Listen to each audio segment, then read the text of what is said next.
Bem-vindo ao Debate Creator, meu amigo escolador de bytes. Hoje eu estou aqui para falar de um produtinho muito bacana da Tecnobyte, que é a nossa queridíssima AudioWave, que, para quem não sabe, é uma implementação do padrão MSX Audio.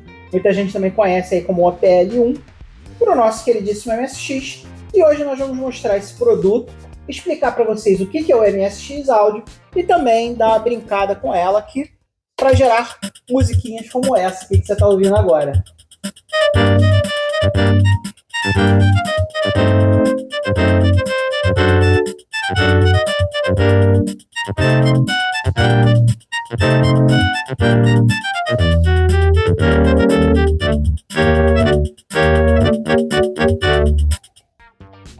Então, meu amigo escovador de bytes, se você quiser implementar um OPL1 ou MSX Audio no seu MSX, vamos lá, vamos conhecer a AudioWave, que ela hoje é a melhor opção para a gente brincar com a MSX Audio que existe. Vambora!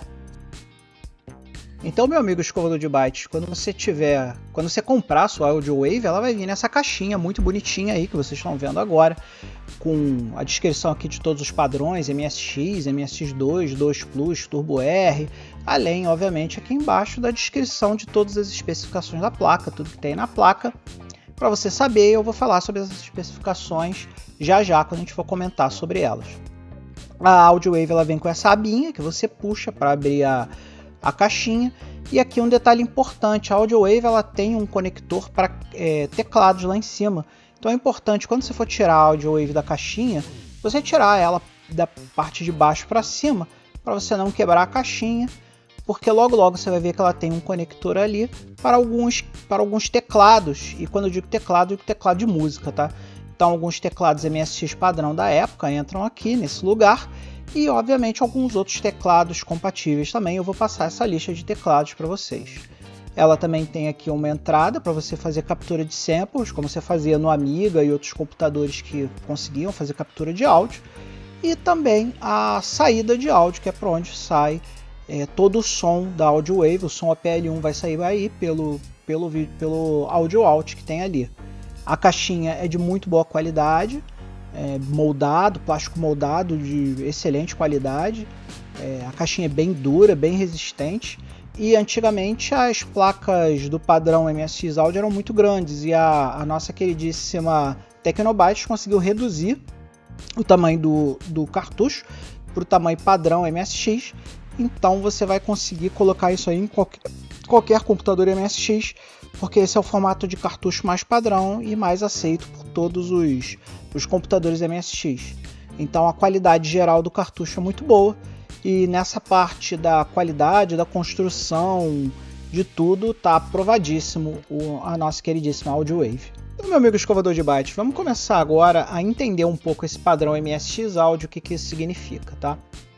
MSX Audio é um padrão que foi criado lá na década de 80 para padrão de sintetizadores de som FM que contém um chip compatível com OPL.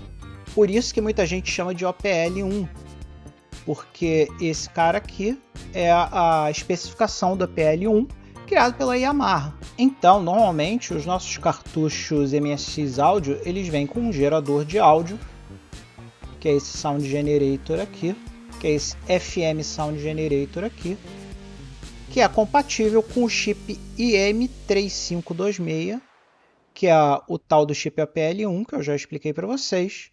E tem dentro desses cartuchos também uma ROM, que tem alguns softwares que você pode utilizar com o seu MSX Audio. Esse chip foi criado em 1984 e os cartuchos baseados nele para MSX começaram a aparecer em 1986. E quais são as especificações do nosso queridíssimo OPL? Existem duas especificações. Uma delas é uma configuração mínima que vinham em alguns cartuchos. Eu vou apresentar esses cartuchos para vocês já, que é o chip Yamaha 8950. Esse chip tem dentro dele o YM3526, o gerador de som, que é o tal APL1, e ele vem com 9 canais FM ou 6 canais mais um canal exclusivo para as baterias. ele cria um tipo de onda diferente chamada sine, tem vibrato e oscilação AM e tem 2 clocks lá, 2 timers gerais para uso da própria placa. Além disso, ela também tem 4 AD-PCM, 4 aceleradores por hardware AD-PCM, que podem fazer samples de até 16 kHz. Ele tem alguns samples em 8 bits que ficam nessa RAM aqui de 32K que tem no cartucho, que guarda esses samples de 8 bits. Além disso, ele também tem circuitos integrados lá de filtragem e mute, né, para você abaixar o volume. Ele tem uma entrada geral de 4 bits para entrada e saída. Tem 2 portas gerais de 4 bits para entrada e saída. O som que sai no nosso queridíssimo OPL1 é um som mono.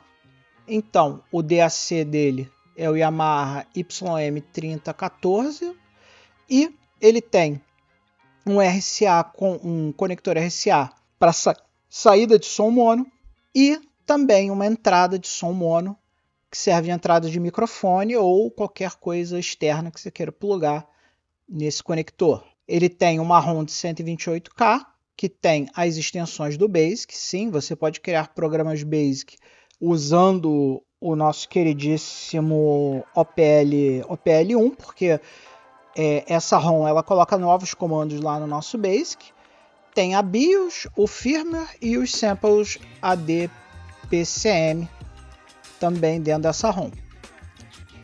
Ela tem uma RAM de trabalho de 4 KB, que é utilizado pelo próprio cartucho, além de um conector para teclados de música no formato de 8 pinos. Então é aquele conectorzinho lá de 8 bits para entrada e saída para fazer o scanning do nosso queridíssimo teclado musical. Mas aí, meu amigo escovador de bytes, o nosso queridíssimo padrão não parou por aí. Nós tivemos outras placas que colocavam outras configurações e existem umas configurações bem mais parrudas aqui. Então, a configuração máxima que você vai conseguir encontrar quando está falando de MSX áudio é alguma coisa mais ou menos como essa aqui que eu vou mostrar aqui para vocês agora. E as principais diferenças quais são? A primeira delas é que ao invés de ter apenas um Yamaha 8950, ele tem 2 Yamahas 8950, sendo que o segundo fica sendo operado pelo primeiro como um escravo. Ele continua tendo a nossa queridíssima geração de som OPL1, que eu já descrevi para vocês lá em cima, eu não preciso escrever de novo. Ele continua tendo o acelerador AD-PCM de 4 bits, que eu também já expliquei para vocês. Mas aqui entra a primeira grande diferença da nossa queridíssima OPL1 bombada, que é o caso da nossa queridíssima Audiowave da Tecnobyte, que é isso aqui, ó. Na configuração menorzinha, a RAM né, de samples nas placas mais antigas era só 32K. Nas placas mais modernas, como é o caso da Audiowave, nós temos 256K de samples já dentro da placa. Então isso aqui é um aumento muito grande de samples que faz com que a gente tenha mais opções lá na hora de usar instrumentos e outras coisas genéricas. De resto, ela continua igual e essas duas diferenças aqui principais que eu marquei são as diferenças mais importantes e que com certeza vai fazer você querer ter uma Audiowave, porque ela tem muito mais samples e ela processa muito mais. E agora, meu amigo escovador de bytes, você vai me perguntar lá na época, lá na finalzinho da década de 80, iniciozinho da década de 90, quais foram os cartuchos que foram lançados com suporte lá ao nosso queridíssimo som OPL, o OPL1 no caso. O primeiro deles é o Panasonic FSA1, que é o cartucho que implementa todas as funcionalidades lá, todas as especificações do nosso queridíssimo som MSX áudio. E além disso, nós tivemos também outras placas que não implementavam totalmente o padrão, como por exemplo a Philips NMS 1205, que é uma placa europeia lá que tentou fazer um MSX áudio mais capado e compatível com as máquinas europeias. As máquinas europeias são famosas por ter problemas de incompatibilidade de áudio, e esse Philips NMS 1205 era compatível, apesar de não ter a especificação completa. E uma placa da Toshiba também, a Toshiba HX-MU900, que também tinha um sintetizador FM, eles chamavam de unidade de sintetização FM. E apesar dessas duas placas não terem a implementação completa do nosso queridíssimo MSX Audio, você podia colocar upgrades nessas placas para você poder ter uma aderência maior ao padrão MSX Audio. Entre as placas mais recentes, obviamente, além da Audio Wave, que é a placa que eu tenho aqui, que eu estou contando para vocês hoje, também tem o poderosíssimo cartucho GreatNet lá, que é um cartucho que faz de tudo, é realmente ele é um acessório bem caro para o MSX, mas ele é bem útil porque ele faz tudo, tem rede, tem só MSX Audio, tem um monte de coisa lá dentro da GreatNet. Só que a GreatNet é extremamente cara e difícil de achar. Então a Audio Wave ela implementa todo o padrão, assim como o cartucho Panasonic FSCA1, e ela é bem mais barata que a GreatNet, porque ela tem muito menos funcionalidades também.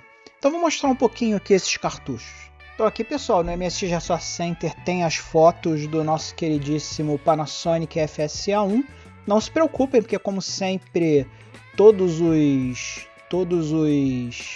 links vão estar aqui na descrição do vídeo, então não se preocupe, porque vai ter link aí para tudo isso. Como vocês podem ver aqui, o MSX Audio da Panasonic, né, o FSCA1, ele é um cartucho enorme, né? Vocês podem ver aqui as dimensões dele, olha o tamanho desse negócio, né? Ele é enorme. E aí, inclusive, tem umas fotos aqui, ó, de como é complicado encaixar esse cartucho em alguns computadores, né? Então aqui, por exemplo, tem uma foto dele comparado aqui com o nosso FSA1F, né? Vocês podem ver que o cartucho ele usa praticamente toda a parte superior aqui do computador, né? Ele é do tamanho do computador, é uma verdadeira trozoba. E esse é um dos problemas que foi resolvido pelo... Olha aqui quando você vai usar aqui no 70FD, olha como é que o cartucho fica estranho, né? Colocado todo para fora, né?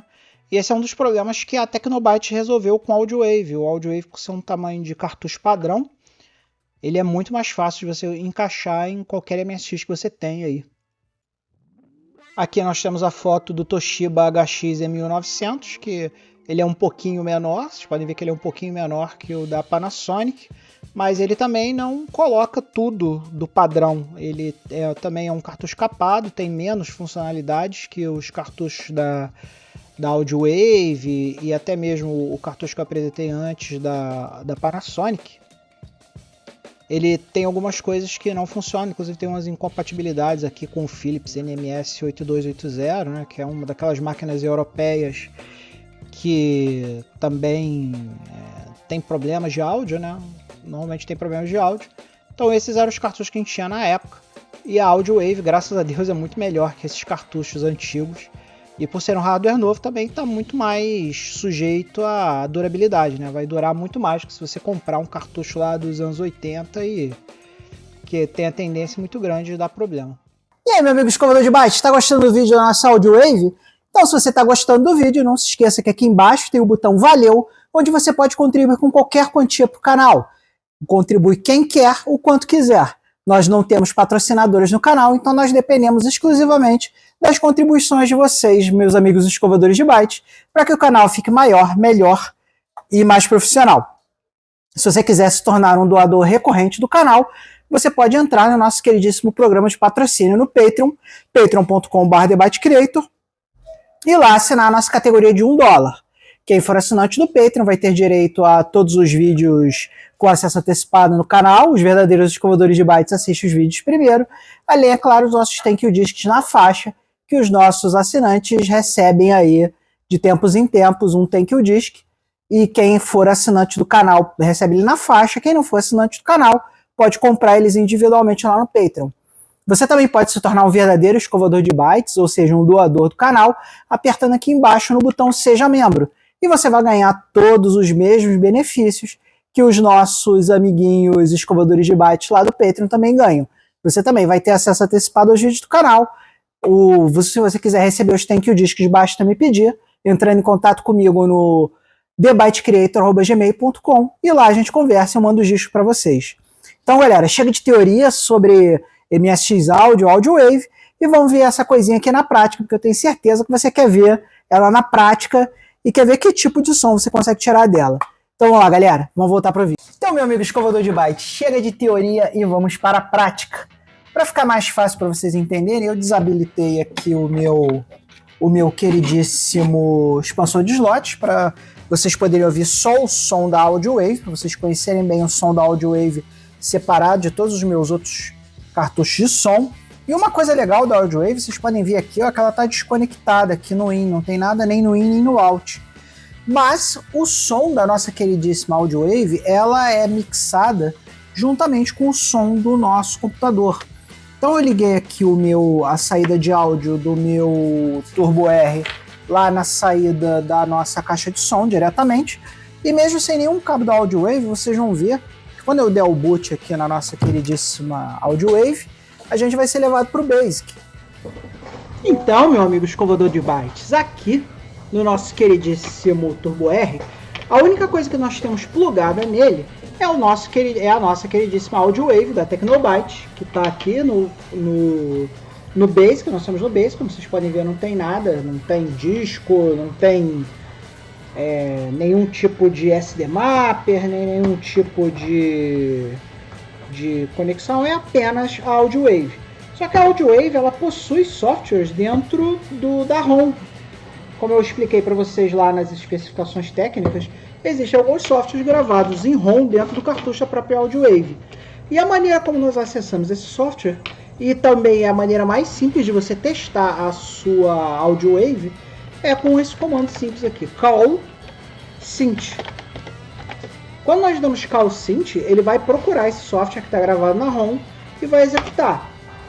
Então ele vai chamar aqui o MSX Music System, e de cara vocês vão ver que nós já temos aqui, ó, 3 músicas e um editor de sons. Então você pode ter mais ou menos uma ideia de como é o som da nossa queridíssima Audio Wave testando nas musiquinhas aqui, né? Então vou testar a música 1.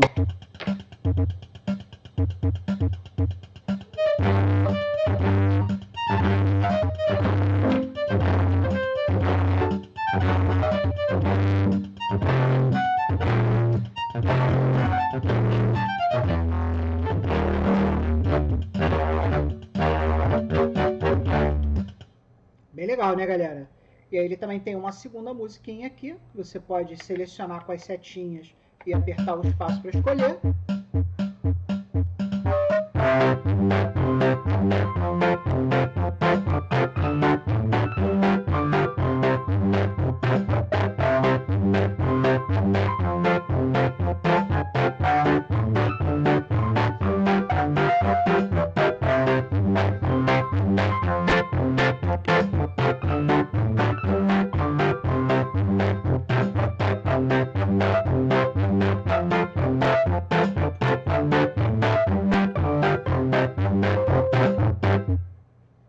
Nós temos aqui a terceira musiquinha.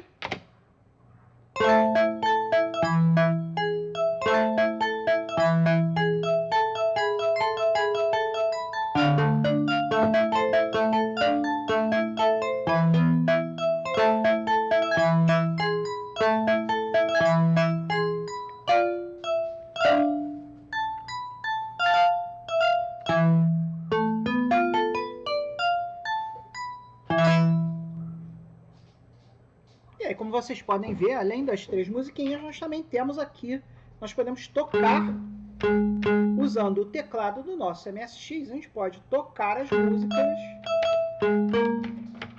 como se o teclado do MSX fosse um teclado musical. Lembrando que você também, usando o conector de cima, você também pode conectar um teclado musical normal, como você colocaria aí, só que tem que ser um teclado compatível com o padrão Audio Wave, que você simplesmente tem que ter um dos teclados compatíveis. Assim que puder, eu vou botar a lista dos teclados compatíveis, se você fizer questão de usar o teclado musical ao invés de usar o teclado do seu próprio MSX. Outra coisa que nós temos aqui é o editor de áudio. Esse editor de áudio aqui permite você criar suas próprias musiquinhas, editar aqui os instrumentos que você está usando ali no nosso queridíssimo ritmo, acorde. Infelizmente eu não sou especialista em música, então eu não sei explicar para vocês o uso desse software, mas o software está disponível lá, além, é claro, da Audio Wave ser compatível com outros tipos de software que você pode ler de disquete, pode ler do seu cartão SD, de qualquer outra fonte, mas é sempre importante saber que você tem isso aqui dentro da própria Audio Wave, que você pode chamar. Isso aí, meu amigo escovador de bytes. Infelizmente, os nossos 20 minutos de vídeo só deu para dar aquela arranhada por cima, muito de leve, na nossa queridíssima Audio Wave. Tem muita coisa para ser vista ainda dentro da Audio Wave. A gente tem que olhar. A Audio Wave, ela foi muito famosa lá na época dos demos, do cenário de demonstrações que o pessoal construía, né? Então tem muitas demos de MSX que usam o som do MSX áudio. Tem jogos que usam sons do MSX áudio, inclusive até mesmo aqui nas nossas aulas de Basic, a gente começar a falar sobre o uso de padrões de som diferentes, né? Quando a gente começar a falar em música para jogos, né? E também falar um pouquinho sobre as opções que a gente tem em Basic para trabalhar com outros periféricos do MSX. A BIOS da nossa queridíssima MSX Audio amplia os comandos do Basic que a gente pode dar lá no Basic para fazer novas musiquinhas dentro. E a gente, de repente, pega uma aula de Basic para falar sobre as expansões de áudio da MSX Audio que a gente pode usar para criar. Enfim, tem uma gama muito grande de coisas que a gente ainda pode falar para MSX Audio. Então, mais para frente, provavelmente a gente deve fazer uma revisão desse vídeo aqui da MSX Audio, colocando mais coisas, mais softwares, mais um monte de coisa aí. E vamos deixar mais para frente para falar um pouco mais, porque hoje nossos 20 minutos acabaram. E hoje também aproveitar para dar o amplexo caloroso ao nosso mais novo patrocinador, que acabou de entrar aqui no Patreon, o nosso mais novo patrono, o João Sombra Newhouse, que é o nosso novo patrão, o nosso novo verdadeiro escovador de bytes que está ajudando a gente aqui a fazer o canal. Então ele já deve estar aqui, ó, na lista dos nossos patrocinadores. Então vamos dar um abraço caloroso a esse amigo que chega, João Sombra Newhouse, e além, é claro, dos patrocinadores que já estão aqui com a gente, inclusive aí os mais antigos, estão sempre dando aí um dinheirinho, um pouquinho de dinheirinho aí pra gente conseguir chegar num canal mais maneiro para todo mundo. Então obrigado vocês que assistiram o vídeo até aqui, não se preocupe porque logo a gente vai falar muito mais sobre MSX Audio. Um grande beijo e nunca se esqueça, meu amigo escovador de bytes, acima de tudo, nunca se esqueça de ser feliz.